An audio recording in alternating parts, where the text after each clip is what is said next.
नमस्कार, मी प्रियांका पाटील. आपण पाहत आहात राष्ट्रीय लोकराज्य न्यूज, निर्भीड बातम्यांचे व्यासपीठ. आज आपण दिवसभरामध्ये घडणाऱ्या घडामोडींवर नजर टाकूया.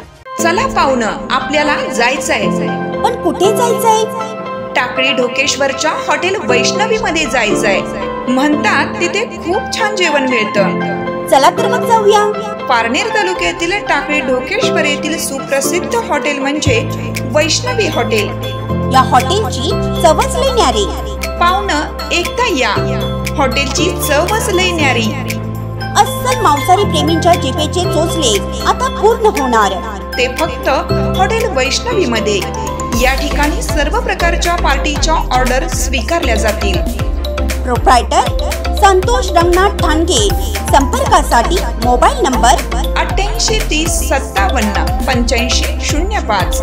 या हॉटेलचा पत्ता नगर कल्याण हायवे, पारनेर चौक, टाकळी ढोकेश्वर, तालुका पारनेर, जिल्हा अहमदनगर. आत्ताची सर्वात मोठी बातमी समोर येत आहे. दिवसेंदिवस वेगवेगळ्या घटना घडलेल्या समोर येत आहेत. त्यामध्ये पंढरपुरातील पांढरेवाडी या गावातील दारूबंदीसाठी आमरण उपोषण चालू आहे. त्याकडे पोलीस प्रशासन यांनी पाठ फिरवली आहे. यातून असे दिसून येते की पोलीस प्रशासन यांचा दारू विक्रेत्यांना पाठिंबा आहे. त्यांची साखळी आहे. त्यांना हप्ते चालू आहेत. त्यामुळे ते पोलीस प्रशासन दारू विक्रेत्यांवर कारवाई करत नाहीत. उलट जे आमरण उपोषण करतात त्यांच्यावर कारवाई करतात. असे पांढरेवाडी गावामध्ये सध्या चित्र पाहायला मिळत आहे. सविस्तर वृत्त असे की पांढरेवाडी गावातील सामाजिक कार्यकर्ते बाळासाहेब चिखलकर हे खूप दिवसापासून दारूबंदी बंद व्हावी यासाठी झटत आहेत. पण पोलीस प्रशासन त्यांना सपोर्ट करत नाही आणि उलट त्यांच्यावर कारवाई करीत आहे. त्यामुळे गावकऱ्यांनी ठरवलं आहे की जोपर्यंत या दारू विक्रेत्यांचा बंदोबस्त होत नाही तोपर्यंत पांढरेवाडी ग्रामपंचायत समोर आमरण उपोषण चालू राहील. होणाऱ्या नुकसानीस पोलीस प्रशासन जबाबदार राहील. त्यासाठी पोलीस प्रशासनाने ठोस पावले उचलावी व दारू विक्री करणाऱ्या व्यक्तींवर गुन्हे दाखल करावे. त्यांना तडीपार करावं. कारण त्यांच्यामुळे या पांढरेवाडी गावातील 50 ते 60 महिलांचे प्रपंच उद्ध्वस्त झाले आहेत. त्यामुळे या आंदोलनामध्ये महिला वर्ग जास्त पाहायला मिळत आहे. जर पोलीस प्रशासनाने दखल घेतली नाही तर हे आंदोलन असेच चालू राहील, असे सामाजिक कार्यकर्ते बाळासाहेब चिखलकर यांनी राष्ट्रीय लोकराज्य न्यूज मीडियाशी बोलताना सांगितलं आहे. बाबा आपलं झालं लेकरा बाळांचं तरी चांगलं व्हावं असं माझी मनोगत आहे. तरी सगळ्यांनी या दारू लढ्यात आम्ही तर पाठिंबा देणारच आहे. पण ज्याचं काही होतं ते झाकून ठेवू नका. कुणी बी समोर या, सांगा. ही काय चांगली गोष्ट नाही. दारूबंदी करायची चांगलीच गोष्ट आहे. दारू पिणं ही चांगली गोष्ट नाही, वाईट आहे ही. ह्याच्यासाठी जी कुणी येईल त्याचं भलं होईल असं आम्हाला वाटतं. तर ती समजेने यावावं. कुणाच्या नातवंडासाठी यावावं, कुणाच्या पुतण्यासाठी यावावं, कुणाच्या लेकरासाठी यावावं. घराघरी बरेच लोक दारू पिती ती, पण त्यांना वाटतं की जात्रीत आहे आमचं मालक काय म्हणते काय नाही. पण जरी एकदा म्हणलं तरी इथं यावं असं माझी अपेक्षा आहे. अनेक महिला खूप येण्याच्या मनस्थितीत होत्या, पण त्यांनी त्यांच्याकडच्यांनाच 10,000 घेऊन का बसवलंय. मग ती म्हणते ते आपलं परपंच भागवतोय, तू कशाला जाते दारूबंदीसाठी. म्हणून काय काय आता आमच्या जावा भावा सुद्धा आले नाही, ते यायचे होते सुद्धा. जे त्याच्या घरची मस्त धूळदाणी चालू आहे. मालक तर आमचा 4 दिवस झालं उठलं नाही, तर पाणी सुद्धा घेतलं नाही. उठलं का दारूच्या नशेत असते. तर मग अशीच माझी विनंती आहे की सगळ्यांनी लढा द्यावा. आमच्या परपंचाचं झालं वाटोळं, लेकरा बाळांचं झालं चांगलं, पण आता इथलं तर मोरं येणाऱ्या पिढीचं चांगलं व्हावं अशी आमची भावना आहे. आणि बाळासाहेबांना माझी विनंती आहे, तुमचा लढाई दारू सुटस तर चालू ठेवावा. आमचा पाठिंबा तुमच्या पाठीमागे आहे. ते अमरण उपोषण काय त्यांच्यासाठी चालू नाही. जे गावातील तरुण, जे आता 14-15 वर्षाची जी मुलं आहेत ती सुद्धा व्यसनाची आहारी चाललीत. अशी तरुण पिढी पुढे तयार होऊ नये आणि बिगर व्यसनी तरुण पिढी तयार व्हावी यासाठी जे तरुणांनी हे दारूबंदीचं हे आमरण उपोषणाचं एक शस्त्र उभा केलंय, त्या शस्त्राला सर्व गावकऱ्यांनी पाठिंबा द्यावा. त्यामध्ये कोणताही मतभेद न ठेवता, कोणताही पार्टी लेवलचा, कोणत्या कुठल्याही पद्धतीचं हे न करता त्यांनी फक्त दारूबंदीसाठी गावातील तरुणांनी उभा केलेल्या लढ्याला पाठिंबा द्यावा आणि त्या पाठिंब्यात सहभागी व्हावं.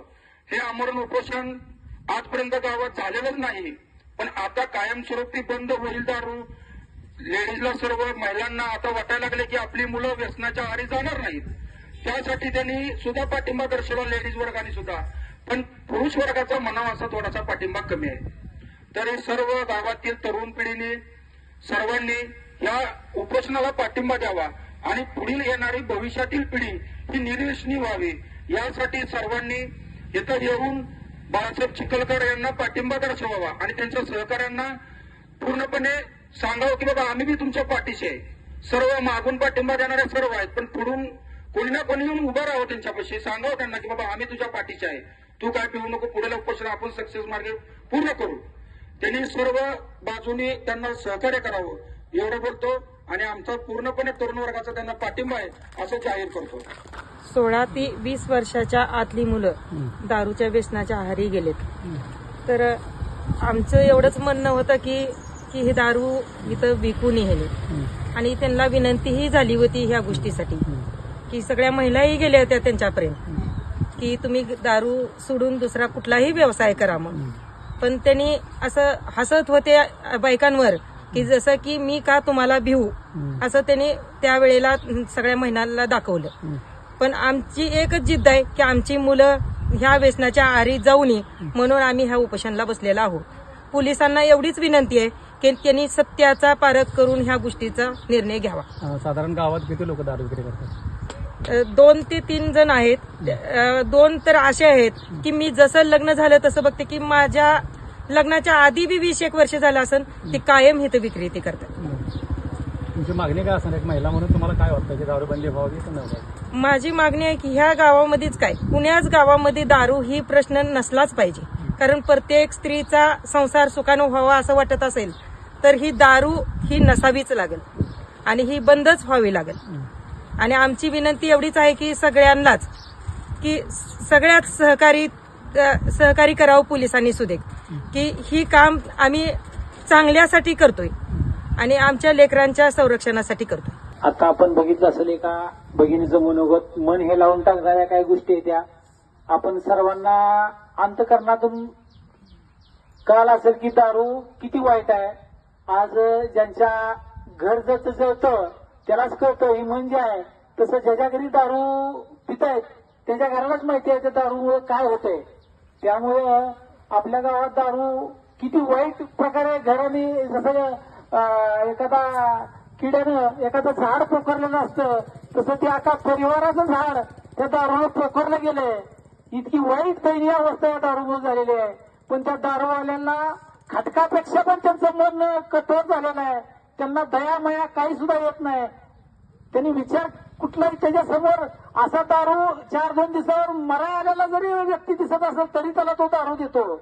किती वाईट अवस्था आहे ही बदलली पाहिजे. ह्याच्याकरताच हा आपला लढा आहे. आपल्या प्रत्येकाचं मन परिवर्तन होणार आहे पण त्याला थोडा काळ वेळ लागणार आहे. हा आपला लढा हा पूर्ण दारू बंद झाल्याशिवाय थांबणार नाही. असंच ज्यांनी आता मनातून मनोमत व्यक्त केलं अशा भावना असून बऱ्याचशा स्त्रिया आहेत की ज्या आपल्या या स्टेजपर्यंत पोहोचू शकत नाहीत. त्यांना यायची इच्छा जरी असली तर येऊ शकत नाहीत. कारण काय त्याचं घर पाक बरबाद झालेला आहे. त्यांचा नवरा त्यांना घरातून बाहेर येऊ देत नसल्यामुळे ते इथपर्यंत येऊ शकत नाहीत. आणि त्यांना यायची हिंमत पांडुरंग द्यावे आणि आपली दारू ही बंद व्हावी हीच माझी पांडुरंगाचरणी प्रार्थना आहे. क्रांतिकारी लढ्यातील भगतसिंगा स्मरून आज या ठिकाणी बाळासाहेब मला वाटतं पहिला लढा आपला 6 नोव्हेंबर 2023 या लढ्याला जिंकली पडली आणि तिथपासून आम्ही या लढ्यात सक्रिय होतो. जिल्हाधिकारी कार्यालय असेल, एसपी ऑफिस असेल, पंढरपूरच्या काही ठिकाणी आम्ही त्या ठिकाणी निवेदन द्यायला गेलो. बरेच दिवस या लढ्यात सक्रिय सहभाग असताना अनेक अडचणी आल्या. काही लोकांनी आरोप केले, प्रत्यारोप केले, काही म्हणाले राजकीय स्वार्थापोटी या लढ्यात उतरले. परंतु आमची अशी काही भूमिका नव्हती, कोणतीही भावना नव्हती. आम्ही एक प्रामाणिक आणि शुद्ध हेतून या ठिकाणी उतरलो होतो. आमच्या घरात कुणीही दारू पिणारा व्यक्ती नाही. साधं तंबाखू खाणारा व्यक्ती आमच्या कुटुंबात सापडणार नाही. परंतु गावात एक सामाजिक कार्य घडतंय. अनेक दिवसापासून गावात अवैधरित्या दारू विक्री होती, ही कुठंतरी थांबली पाहिजे. अनेक तरुण व्यसनाधीन होत असताना हे डोळ्यासमोर चित्र दिसत असताना कुठं व्यवस्थित दिसत नव्हतं. आपली तरुण पिढी ही चांगल्या मार्गाने सरळ मार्गाने गेली पाहिजे ही प्रामाणिक भूमिका आम्ही घेऊन या लढ्यामध्ये उतरलो होतो. नंतर हा लढा कायमस्वरूपी लढत बाळासाहेबांनी आजपर्यंत हा लढा आज उपोषणापर्यंत आणला. माझं काय या 2-3 महिन्यामध्ये या लढ्यात माझा सहभाग नव्हता, कारण मी काही 2-3 केसेसमध्ये पोलीस स्टेशनमध्ये अडकलो होतो. हे कुणाला माहीत नसेल. त्यामुळे मी हा लढा डायव्हर्ट केला, कारण आपल्या केसेसमुळे आपल्याला ह्या दारूबंदीच्या लढ्यामुळे काहीतरी कुठेतरी टार्गेट होईल ह्या भूमिकेतून मी या लढ्यापासून दूर होतो. परंतु बाळासाहेबांची प्रामाणिक भूमिका पाहून आजपर्यंत लढत असलेला लढा पाहून आज मी या ठिकाणी आलो. माझा इथून पुढे या लढ्यामध्ये कायमस्वरूपी पाठिंबा असेल ही भूमिका माझी. आणि गावातील हे 2 दारू विक्रेते कायमस्वरूपी तडीपार झाल्याशिवाय हा लढा थांबणार नाही, हे उपोषण थांबणार नाही. आणि आम्ही देखील या लढ्यामध्ये आजपासून परत एकदा सहभागी झालोय. आणि गावातील अजून काही लोक असतील, तरुण असतील, त्यानंतर ज्येष्ठ मंडळी असतील, या लढ्याला पाठिंबा देऊन आजच बाळासाहेबांनी एक पोस्ट केली आहे की पोलीस प्रशासनाने बाळासाहेबांवर बर्डन आणले. जर का या लढ्यामध्ये काही गोष्टी घडल्या तर ह्याला पूर्णश जबाबदार बाळासाहेब राहतील. आणि खरं तर बाळासाहेबांचा प्रामाणिक हेतू काय, दारू बंद झाली पाहिजे. यामध्ये कुठलेही आंदोलन घडलं नाही, कुठलेही जातीवाद घडणार नाही, या भूमिका सगळ्या डायव्हर्ट करून बाळासाहेबांनी प्रामाणिक हेतू हा दारूबंदीचा ठेवलेला असून सुद्धा पोलीस प्रशासनानं बाळासाहेबांना टार्गेट करण्याचा प्रयत्न करते. परंतु बाळासाहेब हे हटणारं रसायन नाही. हे पहिल्यापासून बाळासाहेबांची जिद्द आम्ही या लढ्यामध्ये बघतोय. आणि आपल्या गावातील 100% दारू बंद झाल्याशिवाय बाळासाहेब थांबणार नाहीत. आणि आम्ही बाळासाहेबांसोबत राहू. तिला असंख्य महिला बाळासाहेबांसोबत आहेत. बरेचसे लोक यामध्ये पाठिंबा देण्यासाठी आलेले आहेत. आणि गावाचा अजूनही पाठिंबा बाळासाहेबांसाठी वाढेल. आणि सगळ्यांनी जास्तीत जास्त बाळासाहेबांच्या या लढ्यात सहभागी होऊन गावाला कुठंतरी न्याय द्यावा ही माझी प्रामाणिक भूमिका मी या ठिकाणी मांडतो आणि माझे 2 शब्द संपवतो. जय हिंद, जय महाराष्ट्र. आमरण उपोषणाचा 8वा दिवस आहे आणि कशाबद्दल उपोषण केलं? हे उपोषण हे आज पहिलाच दिवस आहे. हा आमरण उपोषण करण्याची वेळ ही माझ्यावर का आली, 1 वर्ष झालं आज मी या दारूबंदीच्या लढ्यापासून लढतोय. कलेक्टर, डेप्युटी कलेक्टर, SP, राज्य उत्पादन शुल्क, IG हे सर्व यांना पत्रव्यवहार करून झालेला आहे. परंतु ह्या दारू विक्रेत्यावर कसलीही प्रकारची कारवाई होत नाही. ही कारवाई केल्यासारखं पोलीस प्रशासन भासवतंय, राज्य उत्पादन शुल्क भासवतंय, काहीही कारवाई होत नाही. हे आम्हाला फक्त समाधान करण्याचा प्रयत्न करतात. आणि गावात मी इथून गेलो की मागं हाही तसं दारू चालू असते, ओपन दारू विक्रेते करतात. आम्ही त्या दारू विक्रेत्यांना विनंती केली, बाबांनो दारू सोडून तुम्ही दुसरा कुठलाही व्यवसाय करा, त्यासाठी गावातून आम्ही वर्गणी मागून आम्ही तुम्हाला मदत करू. दारू सोडून तुम्हाला दुसरा व्यवसाय, अनेक व्यवसाय आहेत. आमच्यात 14-15 वर्षाची मुलं दारू पिऊन व्यसनाधीन झालेले आहेत. गावामध्ये विषारी दारू विक्री होती. ही राज्य उत्पादन शुल्क ह्या गोष्टीकडे डोळझाक करत आहे. आमची पोलीस प्रशासनाला एवढीच मागणी आहे, आतापर्यंत ह्या दारू विक्रेत्यावर अनेक गुन्हे दाखल आहेत, त्यांना तडीपार करा, ही आमची पहिली मागणी आहे. आणि दुसरी मागणी अशी आहे की गावात 50 लोक मेलेले आहेत आतापर्यंत दारूमुळे. ह्याचं कुणीही धाडीच करून पोलीस स्टेशन पर्यंत जाण्याचं हिंमत करत नाहीत. परवाच मागच्या 15 दिवसाखाली एक युवक विषारी पावडरच्या, तो ताडीसारखा एक प्रकार आहे, मुंग्याची काही तर पावडर आहे म्हणे, त्यामुळं तो मेला असं गावात चर्चा आहे. पण तिथपर्यंत जाऊन पोलीस स्टेशनमध्ये जाऊन FIR दाखल करावा किंवा गुन्हा दाखल करावा की सांगावं, ही हिंमत त्या घरच्यांमध्ये नाही आहे. परंतु आम्हाला ती गोष्ट माहीत झाली. आमचं मत आहे की हे आम्ही जे काही मेलेले लोक आहेत ह्यांची आम्ही रितसर तुम्हाला यादी देतो, त्यांच्या घरी जाऊन चौकशी करा की त्यांची माणसं कशामुळे मेली. आणि ते जर निष्पन्न झालं तर ह्यांच्यावर सदोष मनुष्यवधाचा गुन्हा दाखल करावा, ही आमची पहिली मागणी या पोलीस शासनाला आहे. परंतु ही पोलिस आमच्या आता काल आम्हाला एक नोटीस पण पाठवली की तुम्ही जर इथं जर काही दंगा प्रसाद झाला किंवा काही जर झालं, ह्याला सर्वस्वी जबाबदार तुम्ही असाल, त्याला कारणीभूत तुम्ही असाल, तुमच्यावर गुन्हा दाखल करण्यात येईल. म्हणजे असं झालं की चोराच्या उलट्या बोंबा ह्या म्हणीप्रमाणे हे प्रशासन आमच्यासोबत वागत आहे. आणि आम्ही ह्या गोष्टीला भीक घालणार नाही.